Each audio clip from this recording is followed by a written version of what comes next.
Assalamualaikum warahmatullahi wabarakatuh. Ya, di sini saya akan membacakan final test manajemen dakwah yang diampu oleh Ibu Rizkiatul Hasanah, Esos Emsos. Sebelum saya membacakan materi, izinkan saya memperkenalkan diri terlebih dahulu. Perkenalkan, nama saya Anggun Septiana Anggraini, NIM 2101 0403 0255, lokal 21C.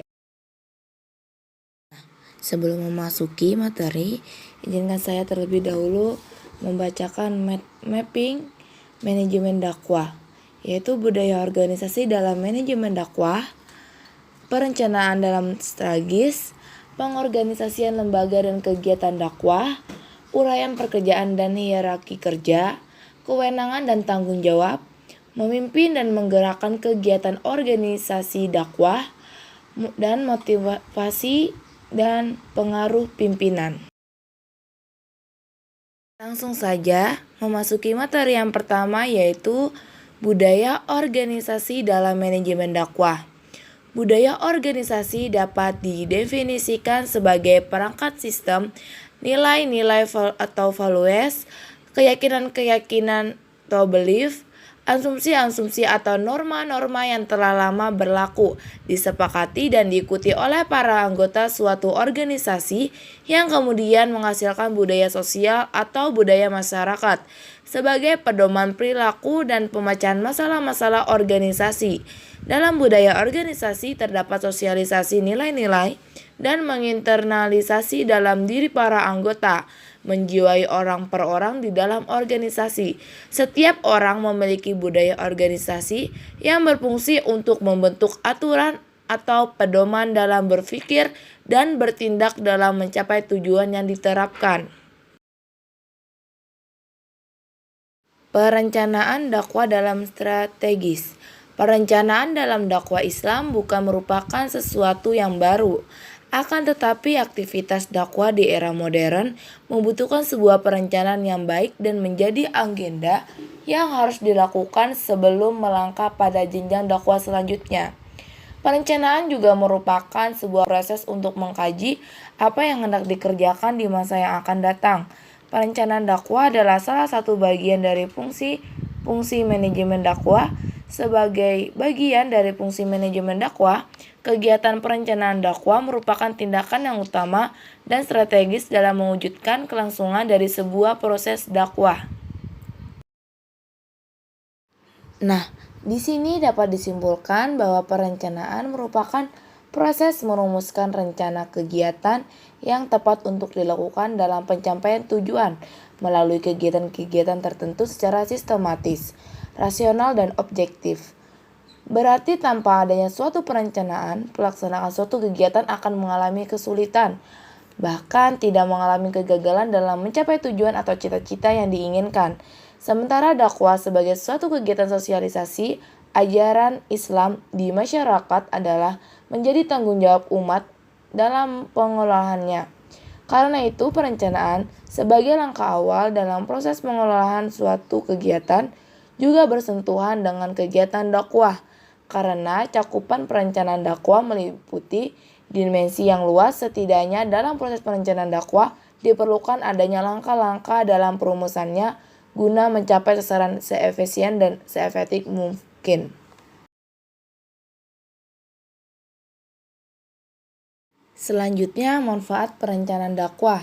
Menurut Munir dan Wahyu Ilahi bahwa ada beberapa manfaat yang dapat diraih dengan melakukan perencanaan dakwah, yaitu sebagai berikut.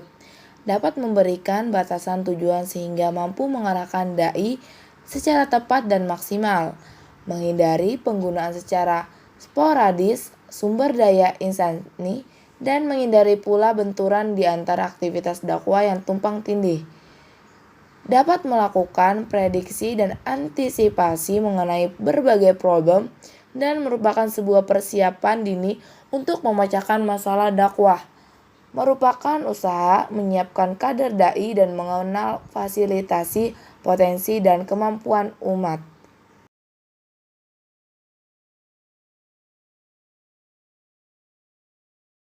Nah, selanjutnya ada nih jenis-jenis perencanaan dakwah, yaitu rencana strategis dan rencana operasional.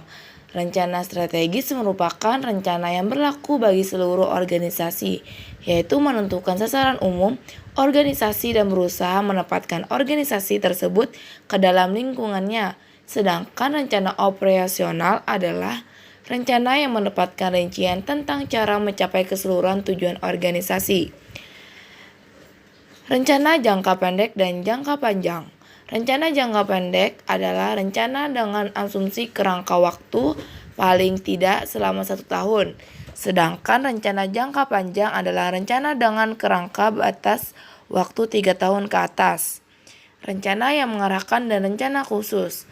Rencana khusus adalah sebuah rencana yang telah dirumuskan dengan jelas serta tidak menyediakan ruang bagi interpretasi. Sedangkan rencana yang mengarahkan lebih menekankan pengidentifikasian garis-garis pedoman umum.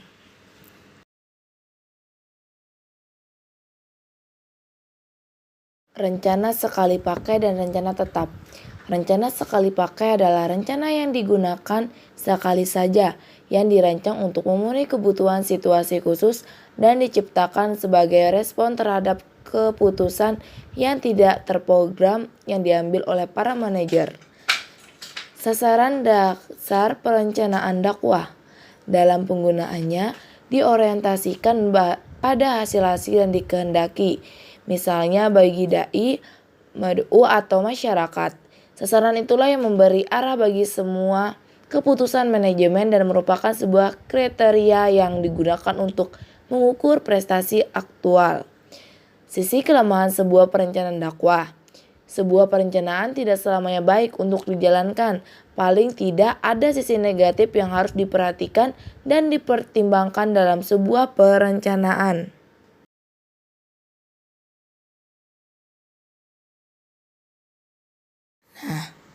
Materi yang kedua yaitu pengorganisasian lembaga dan kegiatan dakwah. Bentuk-bentuk organisasi dakwah. 1. Spesialisasi kerja. Manajemen spesialisasi kerja diartikan sebagai tingkat kemampuan seseorang dalam melakukan pekerjaan yang ditekuninya, dan tugas-tugas organisasi dibagi menjadi diperkerjakan terpisah pembagian kerja. 2. Keterampilan konseptual atau conceptual skill, yaitu kemampuan analitis umum, berpikir nalar, kepandaian dalam membentuk konsep, serta konseptualisasi hubungan yang kompleks dan berarti. 2. Kreativitas dalam mengembangkan ide serta pemecahan masalah, kemampuan untuk menganalisis peristiwa-peristiwa dan kecenderungan-kecenderungan yang dirasakan, mengantisipasi perubahan-perubahan dan melihat peluang serta masalah-masalah potensial. 3. Departementalisasi dakwah. Salah satu cara yang populer untuk mengelompokkan kegiatan dakwah adalah menurut fungsi yang dijalankan. Sementara itu, landasan yang digunakan untuk mengelompokkan tugas-tugas dakwah dalam mencapai sasaran organisasi adalah dengan departementalisasi dakwah.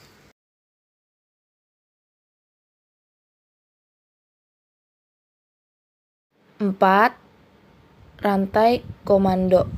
Rantai komando adalah sebuah garis wewenang yang tidak terputus yang membentang dari tingkat atas organisasi terus sampai tingkat paling bawah dan menjelaskan hasil kerja dakwah ke departemen masing-masing. 5. Rentang kendali. Rentang kendali merupakan konsep yang merujuk pada jumlah bawahan yang dapat disupervisi oleh seorang manajer secara efisien dan efektif. 6. Sentralisasi dan desentralisasi. Sentralisasi diartikan sebagai kadar sampai di mana pengambilan keputusan terkonsentrasi pada hierarki atau wewenang formal, yaitu hak-hak inherent dalam posisi seseorang. Sementara desentralisasi adalah pengertian terbaik dalam artian pengendalian wewenang untuk membuat keputusan ke tingkat yang lebih rendah dalam suatu organisasi. Desain pengorganisasian. Desain organisasi adalah struktur organisasi tertentu sebagai hasil dari berbagai keputusan dan tindakan para manajer. Desain organisasi adalah keseluruhan rangkaian elemen struktural dan hubungan di antara elemen-elemen tersebut yang digunakan untuk mengelola organisasi secara total. Desain organisasi adalah sebuah proses memilih dan mengelola aspek-aspek struktural dan kultural yang dilakukan oleh para manajer sehingga organisasi mampu mengendalikan kegiatan apa saja yang perlu dilakukan untuk mencapai tujuan bersama. Strategi dan struktur dakwah. Pengertian strategi dakwah. Strategi pada hakikatnya adalah perencanaan atau planning dan manajemen untuk mencapai suatu tujuan. Tapi untuk mencapai tujuan tersebut, strategi tidak hanya berfungsi sebagai peta jalan yang hanya menunjukkan arah saja, melainkan harus menunjukkan bagaimana teknik atau cara operasionalnya. Struktur ilmu dakwah. Struktur ilmu dakwah akan berkaitan dengan pemberian kerangka sumber, filosofis, teoritis, dan teknis mengenai unsur-unsur dakwah, konteks dakwah, dan interaksi antar unsur-unsur yang melahirkan problema dakwah sebagai kajian macam-macam ilmu tersebut menjadi salah satu isi penjelasan epistemologi kurikulum kependidikan dakwah sebagai bagian dari proses dakwah. Komunikasi dan desain organisasi. Penggunaan teknologi informasi sangat mempengaruhi cara anggota organisasi dakwah dalam berkomunikasi, menyampaikan informasi, dan dalam menyampaikan aktivitas mereka. Komunikasi dan pertukaran informasi di antara anggota organisasi tidak lagi dibatasi oleh ruang dan waktu.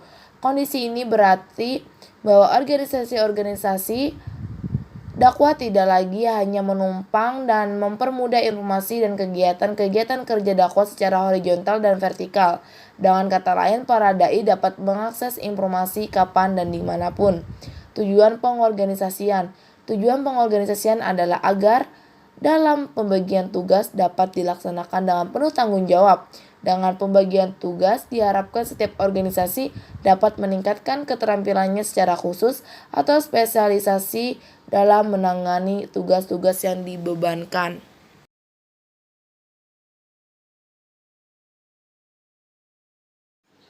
Materi yang ketiga yaitu uraian pekerjaan dan hierarki kerja. Uraian pekerjaan atau job description adalah suatu catatan yang sistematis tentang tugas, wewenang, dan tanggung jawab suatu jabatan tertentu yang didefinisikan berdasarkan fakta-fakta yang ada. Job description harus dapat menjelaskan dan berfokus pada pekerjaan itu sendiri dan bukan kepada personil yang mengisi pekerjaan tersebut. Hierarki atau tingkatan manajemen merupakan sebuah alat yang bisa mempermudah untuk memahami masalah sulit. Hierarki manajemen merupakan suatu elemen yang memiliki sisi abraksi.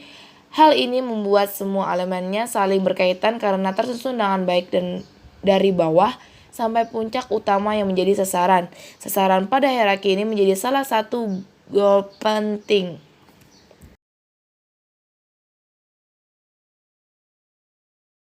Nah, ada nih tingkat-tingkatan dalam manajemen.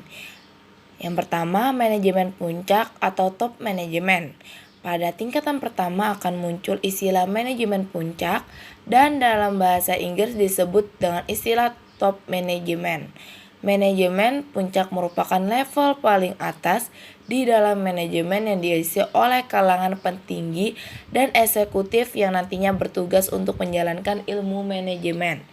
Manajemen puncak terdiri dari orang-orang yang memiliki keterampilan konsep yang baik supaya bisa memimpin suatu organisasi atau perusahaan secara keseluruhan untuk bisa membangun tim kerja yang baik.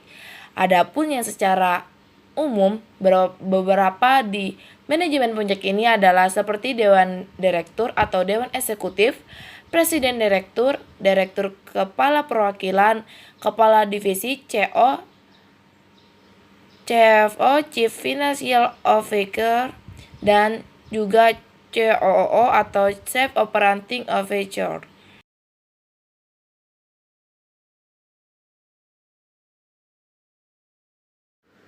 Tugas dan fungsi dari para manajer di tingkat manajer atas ini sebagai berikut. Yang pertama, menentukan tugas perusahaan, tugas dan fungsi yang Pertama adalah menentukan tujuan perusahaan. Kedua, perumusan tujuan biasanya dalam bentuk target atau dipakai dengan istilah target untuk mendefinisikan tujuan perusahaan tersebut. Ketiga, membuat kerangka rencana dan kebijakan perusahaan. Keempat, sedangkan mengenai kebijakan perusahaan nanti bisa membantu setiap karyawan fokus menjalankan tugasnya. 5. Mengorganisir kegiatan dan pekerjaan, yakni melakukan pengorganisasian terhadap tugas dan tanggung jawab dari manajemen di tingkat menengah yang nanti dibahas di poin selanjutnya. 6. Mengumpulkan dan mengatur sumber daya, yakni memiliki fungsi untuk mengumpulkan semua sumber daya yang dibutuhkan. 7. Bertanggung jawab terhadap keberlangsungan perusahaan. 8. Penghubung perusahaan dengan dunia luar.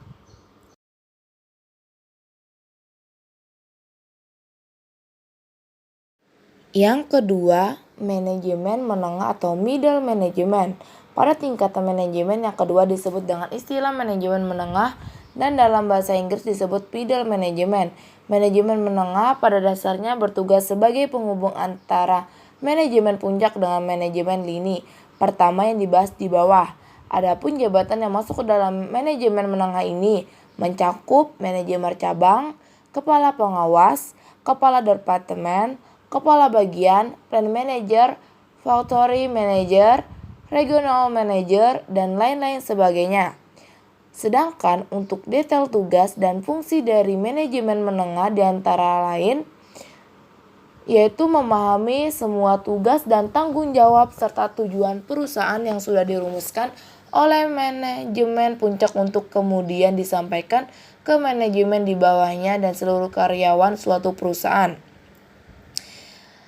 Mengorganisir kegiatan departemen atau divisi yang dipimpin oleh manajer yang bersangkutan sebagai upaya untuk menjalankan rencana kerja dan juga kebijakan yang sudah ditetapkan oleh manajemen puncak. Melakukan rekrutmen dan proses seleksi terhadap semua calon karyawan yang mengirimkan aplikasi lamaran dan menentukan posisi mereka di bagian nama dan menjalankan tugas seperti apa. Melakukan pengawasan terhadap kinerja dan karyawan yang berada di departemen maupun divisi yang dipimpin. Melakukan kerjasama dengan departemen atau divisi lain sebagai upaya untuk memudahkan dan mempererat pencapaian tujuan perusahaan dari manajemen puncak. Melaksanakan semua rencana kerja dan rencana apapun yang disusun oleh pihak-pihak di manajemen puncak.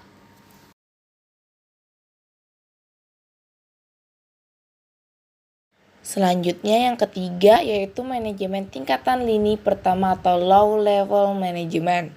Manajemen lini pertama atau low level manajemen adalah tingkatan manajemen yang berada paling rendah dalam suatu organisasi perusahaan. Tugas mereka adalah memimpin dan mengawasi performa tenaga kerja operasional. Oleh karena itu, manajemen tingkat ini pertama ini akan lebih mengandalkan kemampuan teknikal dan kemampuan komunikasinya. Contoh sebutan yang berlaku untuk manajemen tingkat ini pertama ini adalah supervisor atau mandor. Mereka secara langsung dipilih oleh manajemen tingkat menengah. Sedangkan tugas dan fungsi dari manajemen tingkat lini pertama ini adalah 1. Mempelajari dan memahami seluruh masalah serta keluh kesah para pekerja operasional sebelum pada akhirnya dilaporkan pada manajemen tingkat menengah. 2. Mampu menjaga kondisi kerja yang baik dan mampu menjaga hubungan kerja yang sehat antara atasan dan bawahan. 3. Menyediakan fasilitas lingkungan kerja yang aman dan sehat untuk para pekerja. 4. Memberikan bantuan pada manajemen tingkat menengah dalam hal merekrut dan menyeleksi calon pekerja sesuai dengan yang dibutuhkan. 5. Berkomunikasi, mendengarkan saran, dan memberikan motivasi pada para karyawan. 6. Mempertahankan sekaligus menjaga kualitas serta memastikan jumlah output produksi atau layanan sesuai dengan apa yang direncanakan. 7. Memiliki tanggung jawab yang penuh dalam meningkatkan moral karyawan serta membagikan seluruh semangat kerja dalam tim. 8. Meminimalisir pemborosan suatu sumber daya organisasi atau perusahaan.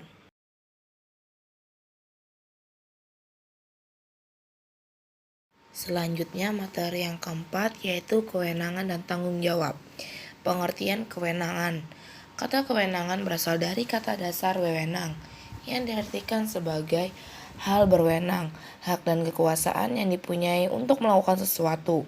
Kewenangan adalah kekuasaan formal, kekuasaan yang diberikan oleh undang-undang atau dari kekuasaan eksekutif administrasi. Pengertian tanggung jawab. Pengertian tanggung jawab menurut Abu dan Munawar tahun 2007, tanggung jawab merupakan perbedaan antara benar dan yang salah, yang boleh dan yang dilarang, yang dianjurkan dan yang dicegah, yang baik dan yang buruk, dan sadar bahwa harus menjauhi segala yang bersifat negatif dan mencoba membina diri untuk selalu menggunakan hal-hal yang positif.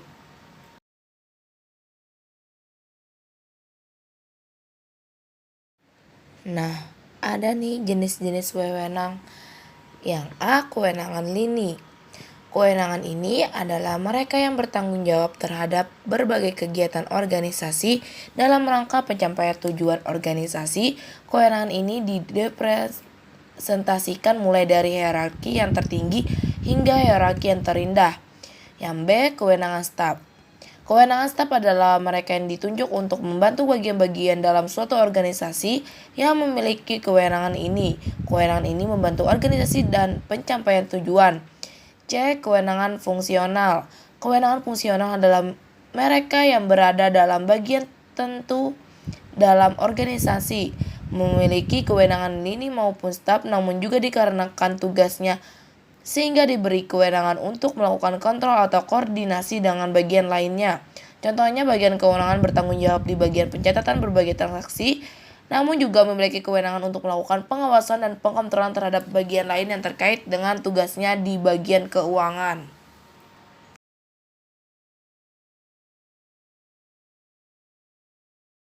Selanjutnya, batas-batas wewenang. Batas-batas yang ditentukan ini berkaitan dengan objek, materi tentang apa disebut dengan istilah, ration materi tentang objek atau material. Menurut sifat objeknya, dari keputusan yang dibuat bukan termasuk wewenang alat administrasi negara yang bersangkutan. B. Batas-batas ditentukan oleh wilayah daerah disebut dengan istilah ration lodge tentang wilayah daerah. Alat-alat administrasi yang membuat keputusan melampaui batas wilayah wewenangnya. C. Tidak berwenang. Rationality ditentukan oleh masa tertentu bila mana kapan berlakunya kewenangan itu disebut dengan istilah ration temporis. D. Tentang waktu.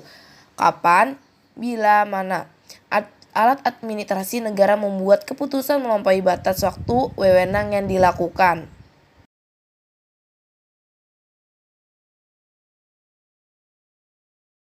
Selanjutnya ada ragam bentuk tanggung jawab. Yang pertama, tanggung jawab kepada Tuhan.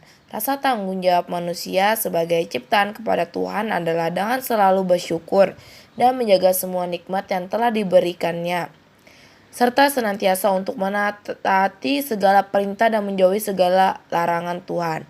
2. Tanggung jawab kepada diri sendiri. Menanamkan sikap tanggung jawab pada diri sendiri dapat mencerminkan karakter diri kita. 3. Tanggung jawab kepada keluarga. Bertanggung jawab dalam keluarga adalah dengan selalu menjaga nama baik keluarga. 4. Tanggung jawab kepada lingkungan dan masyarakat. Sebagai makhluk sosial, tentunya kita memiliki tanggung jawab dalam lingkungan masyarakat. 5. Tanggung jawab kepada bangsa dan negara. Tanggung jawab ini merupakan tanggung jawab yang diinginkan oleh diri sendiri.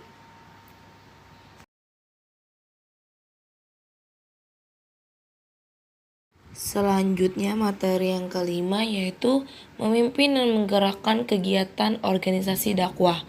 Pergerakan dakwah. Pergerakan adalah seluruh proses pemberian motivasi kerja kepada bawahan sedemikian rupa, sehingga mereka mampu bekerja dengan ikhlas demi tercapainya tujuan organisasi dengan efisien dan ekonomis. Pergerakan dakwah adalah inti dari manajemen dakwah karena dalam proses ini semua aktivitas dakwah dilaksanakan.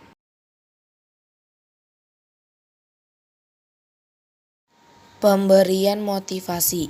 Pemberian motivasi diartikan sebagai kemampuan seorang manajer atau pemimpin dakwah dalam memberikan sebuah kegairahan, kegiatan, dan pengertian sehingga anggotanya mampu untuk mendukung dan bekerja secara ikhlas untuk tujuan organisasi sesuai tugas yang dibebankan kepadanya.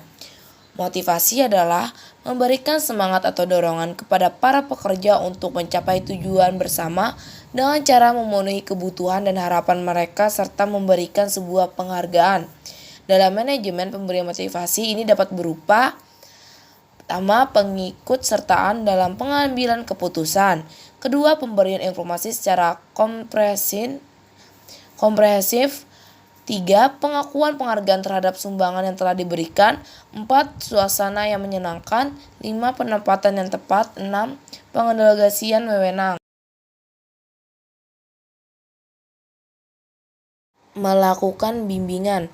Bimbingan dapat diartikan sebagai tindakan pemimpin dakwah yang dapat menjamin terlaksananya tugas-tugas dakwah sesuai dengan rencana dan ketentuan-ketentuan yang sudah digariskan. Pembimbingan dilakukan oleh pemimpin terhadap pelaksanaan dilaksanakan dengan jalan memberikan pemerintah atau petunjuk atau usaha-usaha lain yang bersifat mempengaruhi dan menetapkan arah tindakan mereka.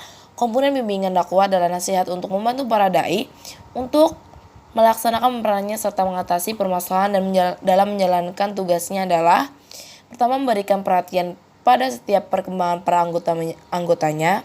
2. Memberikan nasihat yang berkaitan dengan tugas dakwah yang bersifat membantu. 3. Memberikan sebuah dorongan. 4. Memberikan bantuan atau bimbingan kepada semua elemen dakwah.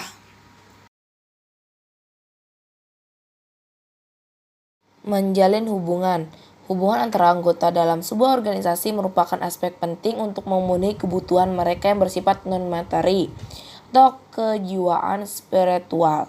Jika kebutuhan spiritual ini dapat terpenuhi, akan mendorong dan memotivasi anggota untuk bekerja lebih optimal. Organisasi dakwah merupakan sebuah organisasi yang berbentuk sebuah tim atau kelompok di mana semua kegiatannya akan bersentuhan langsung dengan para anggotanya. Sebuah tim merupakan kelompok orang yang memiliki tujuan yang sama. Alasan mengapa diperlukan hubungan antar kelompok yaitu keamanan, status, pertalian, kekuasaan, dan prestasi baik. Aspek penghambat kesuksesan kerjasama tim yaitu pertama, identitas pribadi anggota tim. Kedua, hubungan anggota tim. 3. Identitas tim dalam organisasi.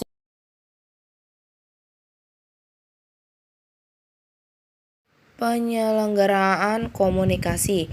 Komunikasi dapat dirumuskan sebagai proses penyampaian sesuatu penyertaan oleh seseorang kepada orang lain. Komunikasi berarti proses penyampaian sesuatu pesan oleh seseorang kepada orang lain untuk memberitahu atau mengubah sikap, pendapat, atau perilaku baik secara lisan maupun tak langsung melalui media. Kinerja komunikasi sangat penting dalam sebuah organisasi dakwah karena tanpa komunikasi yang efektif antara pemimpin dan pelaksanaan dakwah maka apabila hubungan dalam sebuah organisasi dakwah akan mandek sebab komunikasi akan mempengaruhi seluruh sendi organisasi dakwah.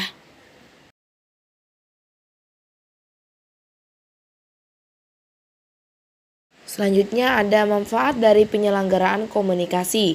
Sebagai sarana yang efektif dalam sebuah organisasi adalah 1. Komunikasi dapat menempatkan orang-orang pada tempat yang seharusnya.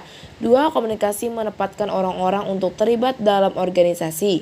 3. Komunikasi menghasilkan hubungan dan pengertian lebih baik antara atasan dan bawahan. 4. Menolong orang-orang untuk mengerti perubahan. Komunikasi antara pemimpin dakwah dengan para pelaksanaan itu dapat berjalan dengan efektif apabila diperhatikan hal-hal sebagai berikut. 1. Memilih informasi yang akan komunikasikan. 2. Mengetahui menyampaikan informasi. 3. Syarat-syarat keefektifan informasi yang disampaikan. 4. Jelas dan lengkap. 5. Konsisten. 6. Tepat waktu. 7. Dapat digunakan tepat pada waktunya. 8. Jelas siapa yang dituju. 9. Mengenal dengan baik pihak penerima komunikasi. 10. Membangkitkan perhatian pihak penerima informasi. Selanjutnya materi yang ke-6, motivasi dan pengaruh pimpinan pengendalian dakwah. Pengendalian adalah berusaha untuk mengevaluasi apakah tujuan dapat tercapai dan apabila tidak dapat dicapai, dicari faktor penyebabnya. Dengan demikian dapat dilakukan tindakan perbaikan.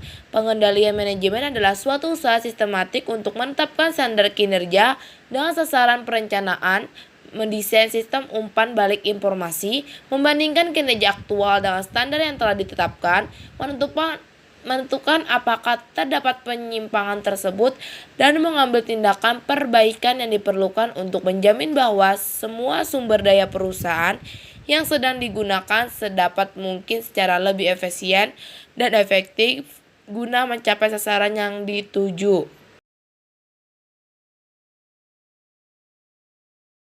Selanjutnya terdapat unsur-unsur dan proses manajemen dakwah.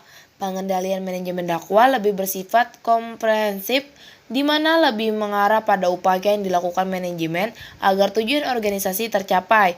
Unsur-unsur yang terkait meliputi detektor, selektor, efektor, dan komunikator. Unsur-unsur tersebut akan saling berhubungan satu sama lain yang akan membentuk suatu jalinan proses kerja. Proses pengendalian manajemen merupakan sebuah tahapan yang saling berkaitan satu dengan lainnya, yang terdiri dari 1. Pemrograman atau programming.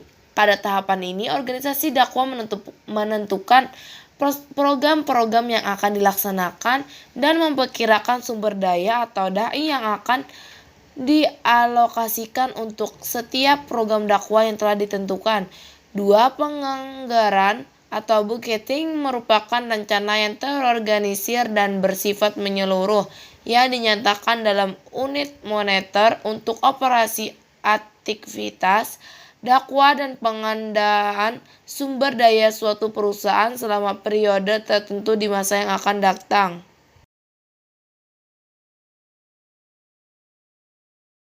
Fungsi pengendalian dakwah. Pengendalian manajemen dakwah dikonsentrasikan pada pelaksanaan aktivitas, tugas-tugas dakwah yang sedang berlangsung maupun yang telah selesai dilakukan. Hal ini dimasukkan sebagai upaya preventif terhadap kemungkinan-kemungkinan yang terjadi, penyimpangan serta upaya peningkatan dan penyempurnaan terhadap proses dakwah ke depan. Secara spesifik, pengendalian dakwah ini dibutuhkan untuk 1. Menciptakan suatu mutu dakwah yang lebih baik. Dengan pengendalikan dakwah ini dapat ditemukan suatu proses yang salah atau menyimpang dan kemudian dapat dikoreksi. 2. Dapat menciptakan sebuah siklus yang lebih cepat. 3. Untuk mempermudah pendelegasian dai dan kerja tim. Efektivitas manajerial. Manajemen dakwah yang efektif itu harus dapat melakukan hal-hal sebagai berikut. Pertama, dapat menentukan visi, misi, dan sasaran jangka panjang dakwah. 2. Membuat rencana tahapan yang realistis dengan pengukuran kualitas pelaksanaan misi dakwah dalam yang berkesinambungan. 3. Mengembangkan kreativitas dan daya inovasi sumber daya manusia atau dai, pemberdayaan dan peningkatan motivasi, serta kualitas kinerjanya. 4. Peningkatan kualitas sumber daya manusia merupakan strategi dakwah yang terpandu. 5. Proses pengambilan keputusan dilaksanakan dengan memperhatikan aspirasi madu, proses dakwah dan elemen yang terkait melalui komunikasi efektif dan efisien.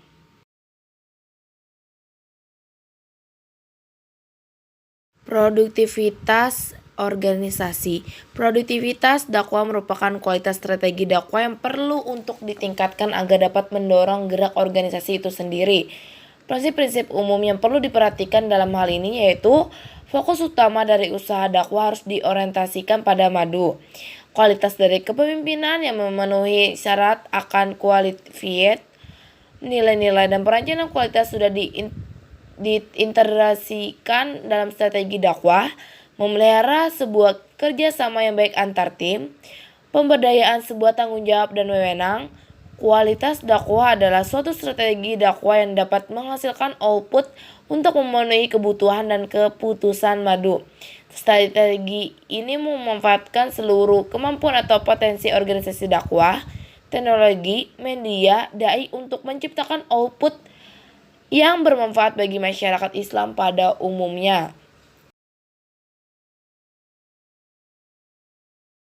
Evaluasi dakwah.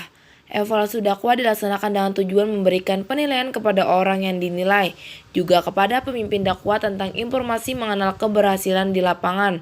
Komponen penting dakwah adalah evaluasi atau penilaian terhadap yang telah dilakukan, apa yang sedang dilakukan dan perencanaan untuk tindakan yang akan dilakukan oleh dakwah. Semua itu memerlukan penilaian agar dapat mencapai sasaran yang tepat. Evaluasi dakwah adalah meningkatkan perhatian manajerial dakwah dalam sebuah program formal yang mendorong para manajer atau pemimpin dakwah untuk mengamati perilaku anggotanya lewat pengamatan yang lebih mendalam yang dapat dihasilkan melalui saling pengertian di antara kedua belah pihak. Tujuan dari program evaluasi ini adalah untuk mencapai konklusi dakwah yang evaluatif dan memberi pertimbangan mengenai hasil karya serta untuk mengembangkan karya dalam sebuah program. Sekian materi yang saya sampaikan. Mohon maaf jika ada salah kata dari penyampaian materi yang saya sampaikan. Semoga bermanfaat untuk kalian semua. Akhirul kalam. Assalamualaikum warahmatullahi wabarakatuh.